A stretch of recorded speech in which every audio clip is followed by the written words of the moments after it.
Muy bien, continuando con este recorrido bíblico, ya ingresamos a lo que es el Nuevo Testamento. Y aquí vemos todo lo que son los evangelios, en primer lugar, y vamos a ver las diferentes ópticas que presentan los autores de los evangelios. Mateo, como se los fui repitiendo en clase, presenta más al Señor Jesús como rey de los judíos, como el Mesías que ellos estaban esperando, el cumplimiento de esa promesa, porque a ellos les costaba reconocer que Jesús, y les cuesta todavía, que Jesús es su Mesías. Y Mateo enfatiza eso, por eso empieza con la genealogía, por eso empieza ahí a mostrar cómo realmente Él es el Mesías, Él es Cristo y es Rey ante todo. Y Marcos, en contraste a eso, ya presenta a Jesús en su naturaleza como el siervo que vino a dar su vida por nosotros, el siervo que vino a servir, el ejemplo que nosotros tenemos que recibir de él en cuanto a su carácter de siervo tomando el lugar de nosotros.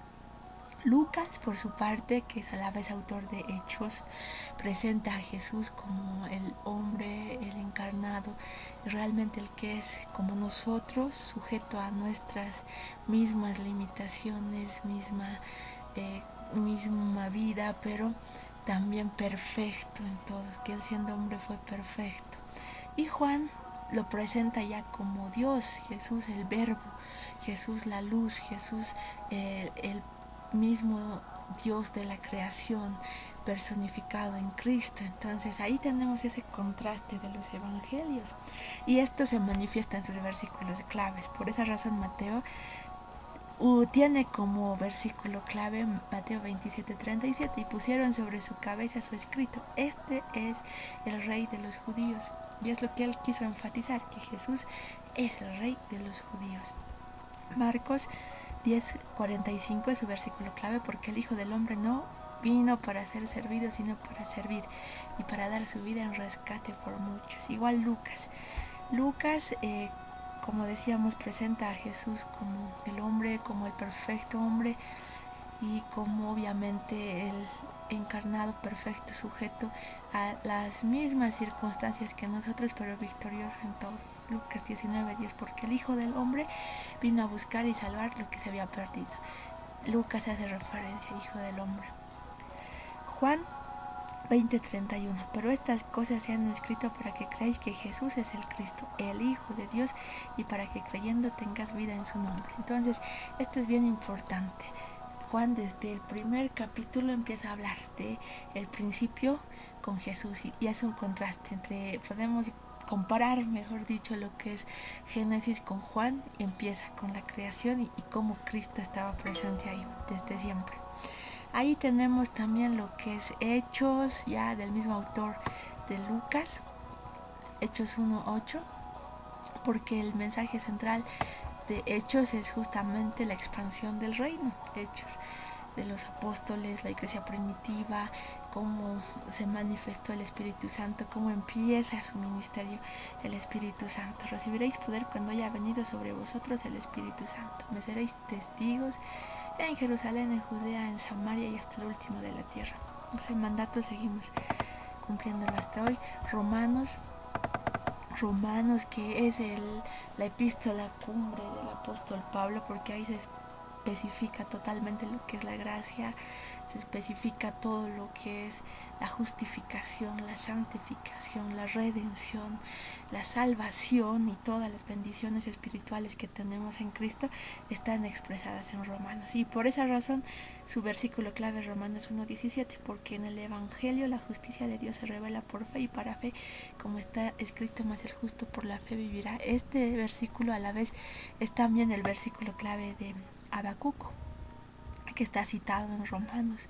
Si vemos Habacuc 2:4, nos dice lo mismo. Hay aquí que aquel cuya alma no es recta se enorgullece, más el justo por su fe vivirá. Esto es un reuso, se lo utiliza en Romanos por el apóstol Pablo, y justamente es el versículo clave porque nos muestra la esencia del mensaje de toda la escritura, que es la salvación por fe en Cristo. Tenemos 1 Corintios, 2 Corintios, igual escritas por el apóstol Pablo a la iglesia de Corinto. En 1 Corintios nos habla, su versículo clave, su mensaje central tiene que ver con lo que es el uso de los dones espirituales también para edificación de la iglesia. En 2 Corintios el mensaje central tiene que ver con 2 Corintios 5:20, así que somos embajadores en el nombre de Cristo, como si Dios rogase por medio de nosotros, os rogamos en el nombre de Cristo, reconciliaos con Dios. Y este es el mensaje central de todo el Evangelio, la reconciliación del hombre con Dios a través de Cristo. En Gálatas ahí tenemos lo que es estar firmes en la libertad. Obviamente Gálatas es un escrito que llama a la libertad, no caer en lo que es la religiosidad ni la esclavitud del pecado, sino estar libres en Cristo. Efesios 2:10, que es la epístola más de la identidad, que nos deja claro quiénes somos en Cristo, y responde a las preguntas demasiado existenciales que tiene la humanidad: de dónde soy, quién soy, a dónde vengo, de dónde vengo, a dónde voy. Y todo esto se responde en Efesios 2:10 perfectamente, porque somos hechura suya, creados en Cristo Jesús para buenas obras, las cuales Dios preparó de antemano para que anduviésemos en ellas. Efesios 2:10 es un golpe a todo dilema de humanismo, a todo dilema de falta de identidad. Efesios realmente es una bendición para nuestra identidad cristiana. Filipenses, la epístola del gozo. Realmente no hay palabra que se repita más que gozo en Filipenses, y es increíble porque el apóstol Pablo la escribe desde la prisión. Y él no está ni enfadado, no está ni cansado, ni agobiado, ni deprimido, sino él está gozoso. Y Filipenses 2:2, su versículo clave, completa: mi gozo sintiendo lo mismo, teniendo el mismo amor, unánime, sintiendo la misma cosa.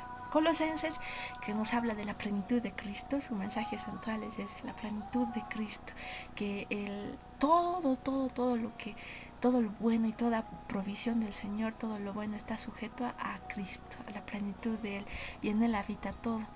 Colosenses 1:18 resume esto perfectamente: y Él es la cabeza del cuerpo, que es la iglesia, el que es el principio, el primogénito de entre los muertos, para que en todo tenga la preeminencia. Primera Tesalonicenses, Segunda Tesalonicenses, Primera Timoteo, Segunda Timoteo y Tito, que también tienen un mensaje más o menos parecido. En Primera Tesalonicenses 3:13, su versículo clave dice: para que sean afirmados vuestros corazones irreprensibles en santidad delante de Dios nuestro Padre en la venida de nuestro Señor Jesucristo con todos sus santos. Primera Tesalonicenses es la epístola que aclara temas escatológicos sobre la segunda venida de Cristo. Entonces es importante estudiar Primera Tesalonicenses para afirmarnos en eso, en la segunda venida. Y su versículo clave tiene que ver con eso. Segunda Tesalonicenses también nos habla de lo que es igual la segunda a la venida de nuestro Señor Jesucristo. Segunda Timoteo 2:1 y 2. Os rogamos, hermanos, que no os dejéis mover fácilmente de vuestro modo de pensar, ni os conturbéis ni por espíritu, ni por palabra, ni por carta, como si fuera nuestra, en el sentido de que el día del Señor está cerca. Entonces, ahí tenemos una concordancia tanto en Primera y Segunda Tesalonicenses. Ahí nos habla de eventos futuros, escatológicos, y obviamente la esperanza de la segunda venida de Cristo que tenemos. Primera Timoteo, Segunda Timoteo y Tito son epístolas pastorales que están dirigidas a un líder de iglesia, y es importante que todo líder medite en estas tres epístolas. En Primera Timoteo tenemos ahí el mensaje que exhorta al líder a proteger a su iglesia de falsas doctrinas. Y 1 Timoteo 1:3 dice: como te rogué que te quedases en Éfeso cuando fui a Macedonia, para que mandases a algunos que no enseñan diferente doctrina. El mensaje central de 1 Timoteo es preservar la sana doctrina, y más que preservar es la exhortación que el mismo Señor a través del apóstol Pablo le hace al líder: tú tienes que preservar la sana doctrina, preserva que no se enseñe diferente doctrina, es tu responsabilidad. Eso le encarga a Timoteo, y es el mismo encargo para nosotros. Y en 2 Timoteo ya habla de lo que es el sufrimiento, y realmente es la pregunta: ¿estás dispuesto a sufrir por tu iglesia? Eso le está preguntando a Timoteo, y es la misma pregunta para cualquier líder: ¿estás dispuesto a sufrir por el evangelio? o te vas a rendir ahora. Si estás dispuesto a sufrir, entonces ahí viene 2 Timoteo 4:5. Pero tú sé sobrio en todo, soporta las aflicciones, haz obra de evangelista, cumple tu ministerio. En Tito, que también es la epístola pastoral, nos habla acerca del mensaje de Cristo, y está hablando de Cristo, quien se dio a sí mismo por nosotros para redimirnos de toda iniquidad y purificar para sí un pueblo propio, celoso de buenas obras. Avanzamos un poco más, llegamos a Filemón, que es una epístola personal. Filemón 1:10, que es, Filemón es una epístola bastante corta en la cual el apóstol Pablo intercede por Onésimo ante Filemón, justamente. Entonces Onésimo seguramente ahí empezó a servir al apóstol Pablo, se convirtió y tenía que volver para a su amo, a Filemón. Entonces Pablo manda esta carta como una carta de recomendación para que él también pueda dar la cara ante Filemón Onésimo y en sí el apóstol intercede aquí por Onésimo, y obviamente es una muestra de cómo también podemos interceder a otros. Y aquí el versículo clave es ese, Filemón 1:10: te ruego por mi hijo Onésimo, a quien engendré en mis prisiones.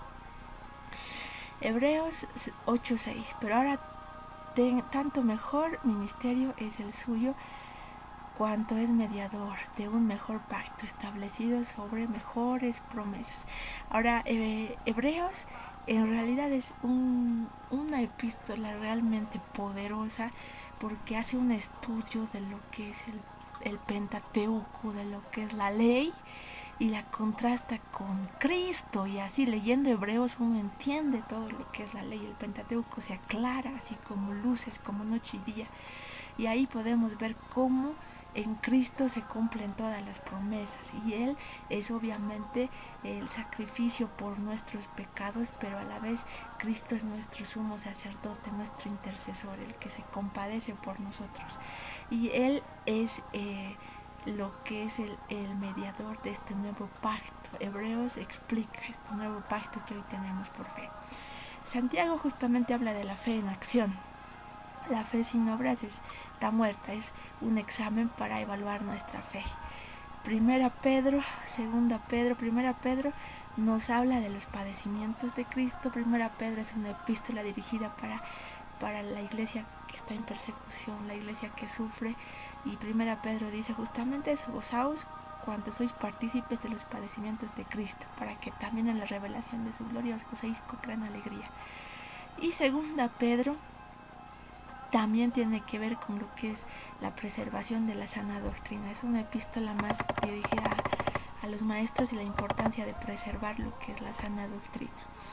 Primera Juan, la epístola del amor, porque es el discípulo del amor también, Juan, que Primera Juan 5:13 dice: estas cosas os he escrito a vosotros que creéis en el nombre del Hijo de Dios, para que sepáis que tenéis vida eterna, y para que creáis en el nombre del Hijo de Dios. Entonces está ahí volviendo a decir lo mismo: Jesús es Cristo, en su nombre tienes bendición, redención, salvación.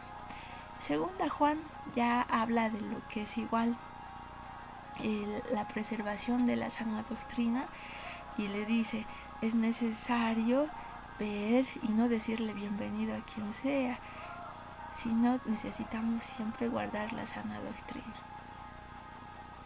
Tercera Juan, que también es una epístola bastante corta, de hecho solamente tiene un capítulo, su versículo 5 es el clave: al anciano Gayo, amado, fielmente te conduces cuando prestas algún servicio a los hermanos, especialmente a los desconocidos. Está elogiando una hospitalidad. Entonces realmente es una epístola de muchas bendiciones, y también que elogia la importancia de la hospitalidad. Judas, que es realmente Judas es contendiendo por la fe. Su llamado es realmente: o ustedes, siervos de Dios, tienen que contender ardientemente por la fe.